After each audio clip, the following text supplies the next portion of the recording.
Assalamualaikum warahmatullahi wabarakatuh. Halo, berjumpa lagi dengan kami Ewit Channel. Ya Allah ya Karim ya Malik ya Kudus. Mudah-mudahan para pemirsa dimanapun Anda berada senantiasa diberikan kesehatan yang prima, imun tubuh yang kuat, serta yang sedang sakit mudah-mudahan segera Allah sembuhkan. Dan yang sedang terlilit hutang nih, mudah-mudahan segera bisa menyelesaikan dengan cara-cara yang tidak pernah kita sangka-sangka sebelumnya, karena kita tetap berusaha dan Allah lah yang melunasinya. Amin amin Allahumma amin.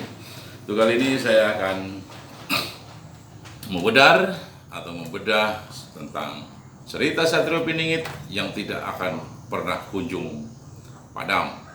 Cerita Satrio Piningit ini tidak akan ada habisnya, karena ini adalah cerita nyata, bukan fiksi, bukan fiktif, dan bukan hoak. Ini asli nyata yang kita alami dalam berkehidupan dan kehidupan di muka bumi ini. Sejak zaman Adam alaihi salam hingga akhir zaman, Satrio Piningit ini ada. Jangan dikira itu bahwa itu bikin-bikinan aja, rekayasa, fiktif, dan juga mungkin hanya sebuah ilusi. Tidak, tapi Satrio Piningit ini memang benar-benar ada, ya, sehingga kita harus selalu untuk belajar mengikutinya, sepak terjangnya ini dan suri toladannya. Karena Satrio Piningit merupakan manusia pilihan dari ruh-ruh pilihan Allah Subhanahu wa Ta'ala, Sang Pencipta alam semesta, langit, bumi serta seisinya, hingga surga dan neraka pun Allah yang menciptakannya. Untuk itu kita mari sama-sama untuk menelaah perjalanan Satrio Piningit. Untuk apa? Ya, untuk kita ikuti. Karena tanpa kita mengikutinya, kita mungkin akan tersesat di dalam rimba belantara kehidupan yang penuh dengan onak dan duri, penuh dengan serba kemungkaran, kemaksiatan, kezaliman, penindasan, dan lain-lain. Sehingga sebagai manusia yang sadar dan waras serta tidak dungu, kita harus mengikuti jejak dan langkah para Satrio Piningit inilah. Untuk itu kita, terutama saya, menghimbau kepada seluruh pemirsa, ayo kita mulai belajar tentang Satrio Piningit. Karena Satrio Piningit ini manusia yang betul-betul teruji, terlatih, dan terdidik, serta selalu dibimbing oleh Yang Maha Goib, yakni Allah Subhanahu wa Ta'ala melalui para malaikatnya, para mukorobinnya, dan para leluhur-leluhur atau yang disebut dengan namanya kalau dalam bahasa Sunda adalah karuhun. Kalau dalam bahasa Sunda yaitu maksudnya eyang-eyang kita, eyang buyut, eyang canggah, dan yang lain-lain.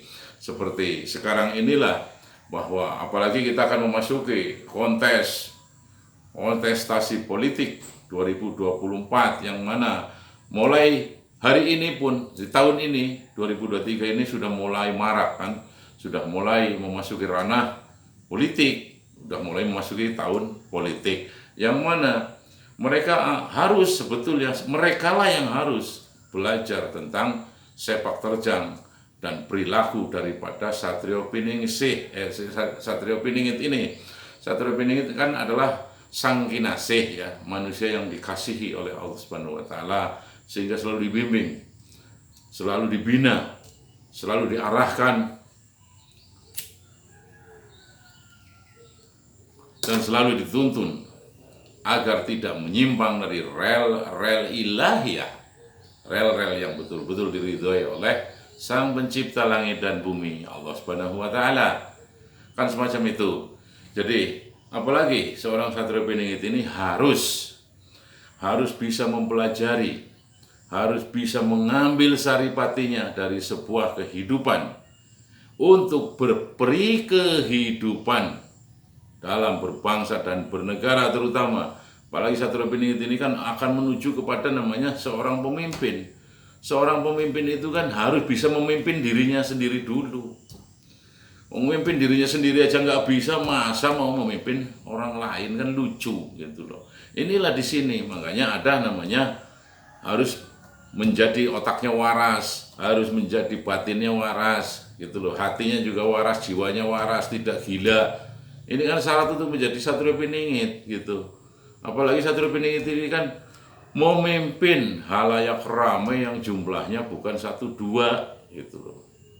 kan jumlahnya berjuta-juta, sehingga para Satrio Piningit ini harus selalu berpuasa. Berpuasa apa? Ya berpuasa, mengekang diri, segala hawa nafsunya, segala keinginannya, walaupun tetap mempunyai tujuan berkepentingan untuk memimpin tadi kan. Ini kalau Satrio Piningit yang kita sering kita lihat, sering kita saksikan di dalam kehidupan kita sehari-hari kan.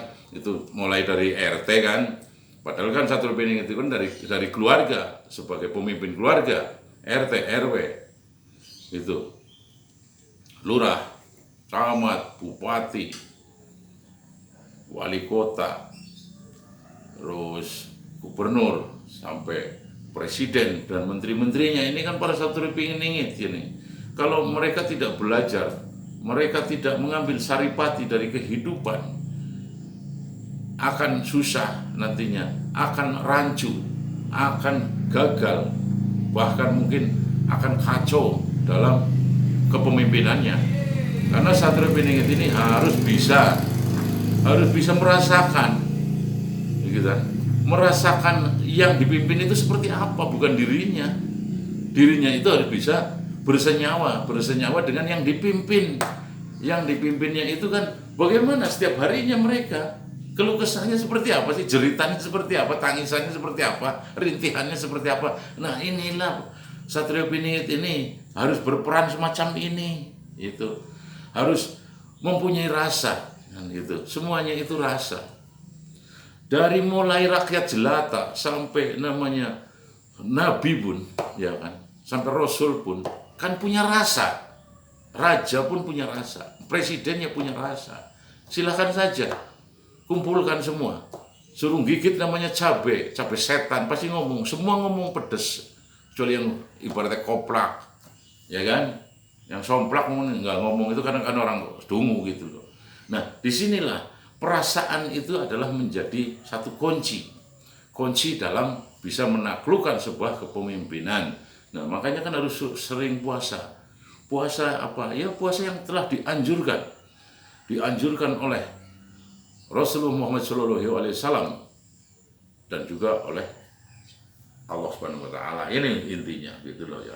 Mungkin puasa Ramadan, puasa haji, puasa Senin Kemis, puasa ulasan istilahnya puasa Jawa gitu loh. Dan juga puasa yang luar biasa ini adalah puasa Daud, yang sehari puasa sehari tidak. Ini para Satrio Piningit ini harus seperti itu. Dan juga kalau kita merunut kepada zaman dahulu kala, atau mungkin merunut kepada Hindu Buddha, kan ada namanya ngasrep dalam bahasa kejawen kan, ngasrep gitu. Ngasrep ini adalah untuk kita tadi untuk belajar tentang rasa. Namanya asrep itu nggak ada rasanya. Nah, jadi kita itu harus belajar untuk tidak merasakan dulu, akhirnya menjadi ternyata ini rasanya semacam ini rasanya. Nah itu kan dari ngasrep tadi dalam kejawen tadi kan, itu semacam itu. Nah, inilah puasa namanya Daud, ini yang luar biasa buat para pemimpin dan para Satrio Piningit yang akan datang ini, atau kita sendiri harus belajar puasa seperti itu. Inilah rahasia puasa daripada Satrio Piningit gitu loh. Kalau tanpa adanya dia tidak pernah puasa, bagaimana dia akan merasakan keluh kesah, getir, pahit, rintihannya, jeritannya orang yang kita pimpin? Tidak akan mungkin. Nah disinilah makanya harus berpuasa. Inilah rahasia puasa daripada Satrio Piningit ini yang perlu dikembangkan, perlu dijalankan oleh para Satrio Piningit, bahkan kita sendiri, agar bisa kita merasakan bagaimana sih anak kita, bagaimana istri kita. Nah sama aja. Nah banyak sekali kan yang sudah menjalankan, tokoh-tokoh besar dunia, para Satrio Piningit dunia, banyak yang menjalankan namanya puasa Daud tadi. Rahasia daripada puasanya Satrio Piningit tadi, sehari puasa sehari tidak, sehari puasa sehari tidak. Susahnya minta ampun. 30 hari aja luar biasa kan. Bagi kita yang muslim ya, itu luar biasa. Tapi luar biasa pula apa yang imbas dari itu yang diberikan oleh Sang Pencipta tadi, luar biasa juga. Nah, makanya disinilah kita harus bisa namanya berpuasa diri untuk bisa mengekang diri, terutama mengekang hawa nafsu, nafsu untuk menguasai, nafsu untuk menguasai ini yang bahaya untuk Satrio Piningit.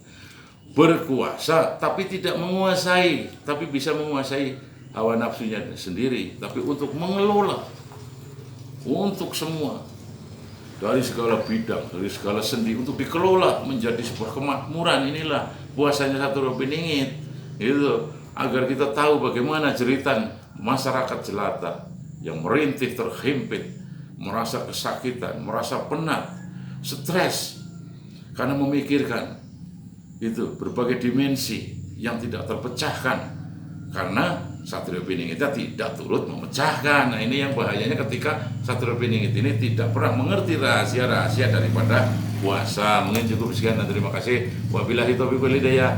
Wassalamualaikum warahmatullahi wabarakatuh.